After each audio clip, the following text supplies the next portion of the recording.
Во работна посета на општина Свети Николе беше новоименуваниот амбасадор на државата Израел во Република Македонија, со седиште во Загреб, неговата екселенција Јозеф Амрани, каде го посети средното општинско училиште Кочо Рацин и беше запознат со отпочнување на проектот за формирање на едукативно-производствен центар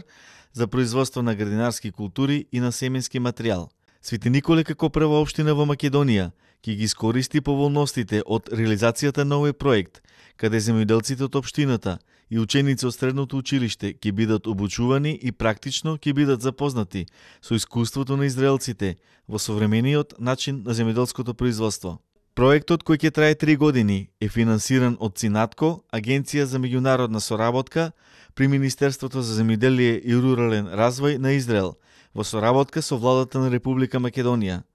Исто така, во рамките на посетата, амбасадорот Амрани оствари средба со менаџерскиот тим на фабриката за сточна храна Агрија, при што беше запознат со условите и начинот на работење на оваа компанија.